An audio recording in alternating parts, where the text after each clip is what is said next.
আর এটা ছিল আমাদের ব্যাংককের একদম লাস্ট ডের একটা ব্লগ। তো আজকে কিন্তু আমরা বাংলাদেশে চলে যাব। আর এদিকে আমি মেকআপ টেকআপ কমপ্লিট করার পর একটু চুলটাকে স্ট্রেট করে নিয়েছিলাম, আর একদমই এনার্জি ছিল না, তাই খুব মিনিমাল মেকআপ করেছিলাম, জাস্ট নর্মালি যতটুকু করা যায়। আর আমরা সব লাগেজ টাগেজও বের করে নিয়েছিলাম, আর আমরা এখন নিচে চলে যাব।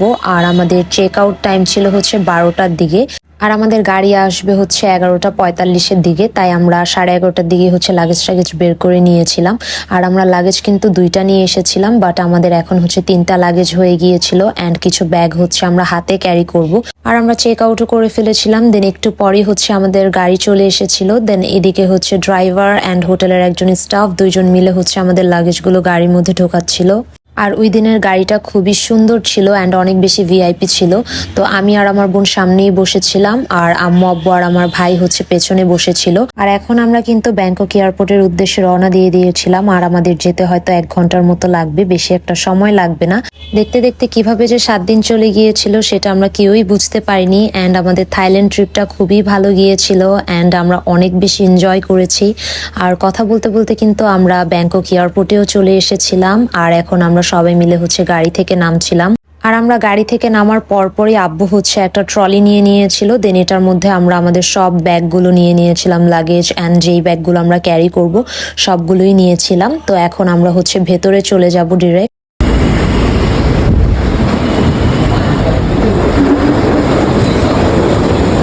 তো এদিকে আমরা আমাদের প্লেনের টিকিটগুলো নিয়ে নিলাম, আর হচ্ছে 2টা লাগেজ দিয়ে দিয়েছিলাম, অ্যান্ড একটা ছোট লাগেজ, আর বাকি যে ব্যাগগুলো ছিল সেগুলো হচ্ছে আমরা ক্যারি করব।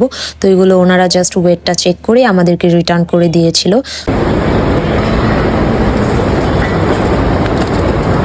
আর মোটামুটি কাজটা শেষ হয়ে গেলে আমাদের হাতে কিছু সময় ছিল, তো এখন আমরা একটু ব্যাংকক এয়ারপোর্টে ঘুরে ঘুরে দেখবো। অ্যান্ড ব্যাংকক এয়ারপোর্টে কিন্তু অনেক সুন্দর সুন্দর শপ আছে, তো এই সবগুলো আজকে ঘুরে ঘুরে দেখবো।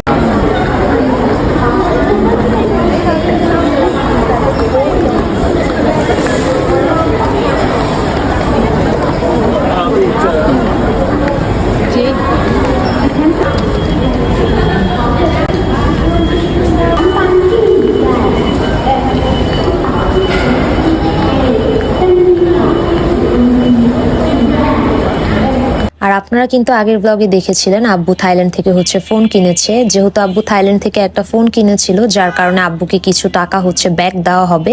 এখানকার পলিসি হচ্ছে আপনি যদি কোনো ধরনের গোল্ড, ইলেকট্রনিক ডিভাইস এই ধরনের কিছু কিনেন, সেক্ষেত্রে আপনার এয়ারপোর্ট থেকে হচ্ছে আপনাকে কিছু টাকা ক্যাশব্যাক হিসেবে দেওয়া হবে। তো ফোনের দাম যেহেতু 1.5 লাখ টাকার মতো ছিল, আমরা মোটামুটি 10,000-এর মতো টাকা হচ্ছে ব্যাক পেয়েছিলাম। আর এইখানটাতে সব এক্সপেন্সিভ কিছু ব্র্যান্ডের শপ ছিল, লাইক শ্যানেল, ডিওর, এস্টে অর্ডার। আর আমার তো দেখে খুবই ভালো লাগছিল। যখন আমার নিজের টাকা হবে দেখা যায় তখন আমি এখান থেকে অবশ্যই প্রোডাক্ট নেওয়ার বা কেনার ট্রাই করব।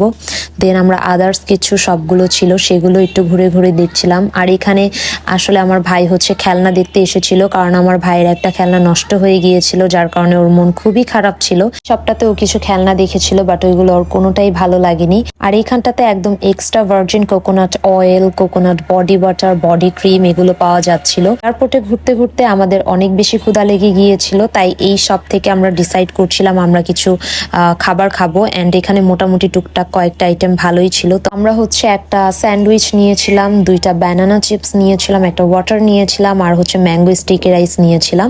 আর থাইল্যান্ডে এসে কিন্তু একদিনও ম্যাঙ্গো স্টিকি রাইস ট্রাই করা হয়নি। আমরা বলতে গেলে লাস্ট মোমেন্টেই হচ্ছে ম্যাঙ্গো স্টিকি রাইসটা ট্রাই করেছিলাম।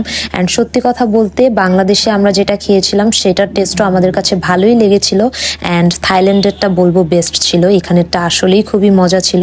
আর আমাদের ইমিগ্রেশন, সিকিউরিটি চেক সবই মোটামুটি শেষ হয়ে গিয়েছিল। আর এখন আমরা ওয়েটিং এরিয়াতে বসে বসে ওয়েট করছিলাম, যেহেতু আমাদের প্লেন 1:30টায় ছিল। মোটামুটি হাতে সময় ছিল এখনো হচ্ছে 40 মিনিটের মতো। তো এখন আমাদের এখানেই বসে বসে ওয়েট করতে হবে। অ্যান্ড আমার কাছে সত্যি কথা বলতে খুবই ভালো লেগেছিল, কজ আমাদের থাইল্যান্ড ট্রিপটাও ভালোভাবে কেটেছে, অ্যান্ড আমরা ভালোভাবে আজকে দেশেও যেতে পারছি। তো সব মিলিয়ে সবকিছু ভালোভাবে হয়েছে, এটাই সবচেয়ে বড় কথা। তো বোর্ডিং পাস কমপ্লিট করা হলে এখন হচ্ছে আমরা প্লেনের দিকে চলে যাচ্ছিলাম।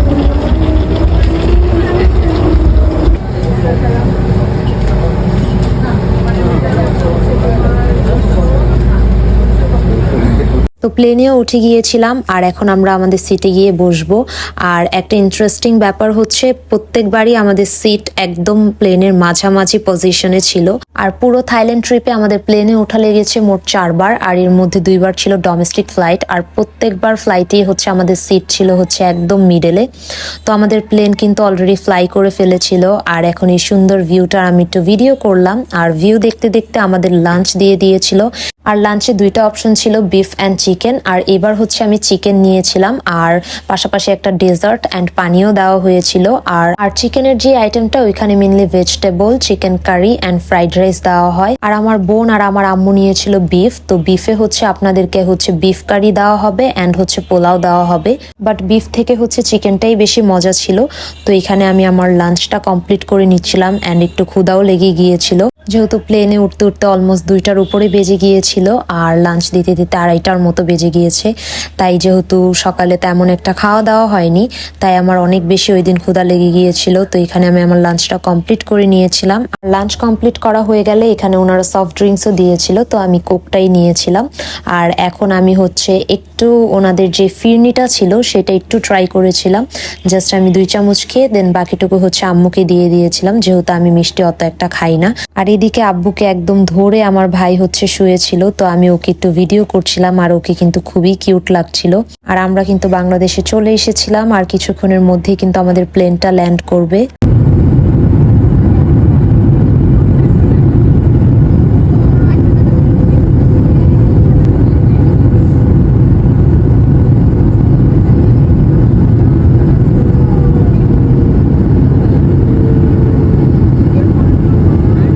আর আমাদের প্লেনও ল্যান্ড করে ফেলেছিল। দেন আমরা হচ্ছে সবাই প্লেন থেকে নেমে এখন হচ্ছে বাসে উঠবো। বাসে এসে অলরেডি কিন্তু আমাদের জন্য ওয়েট করছিল। আর ওই দিন প্রচুর পরিমাণে গরম ছিল। আমার চাচি আমাকে আগেই বলছিল যে আজকে নাকি বাংলাদেশে প্রচুর গরম ছিল। আসলে নামার পর ফিল করতে পেরেছি আজকে কতটা পরিমাণে গরম ছিল। আর এখন আমরা চলে এসেছিলাম আমাদের ইমিগ্রেশনটা কমপ্লিট করতে। আর লম্বা লাইনের ভিতরে আমরা দাঁড়িয়েছিলাম। তো ইমিগ্রেশনটা কমপ্লিট হয়ে গেলে এখন লাগেজের জন্য ওয়েট করতে হবে। আর ওই দিন আমাদের একটা লাগেজ অনেক আগে চলে এসেছিল, বাট আরেকটা লাগেজ অনেক লেটে এসেছিল।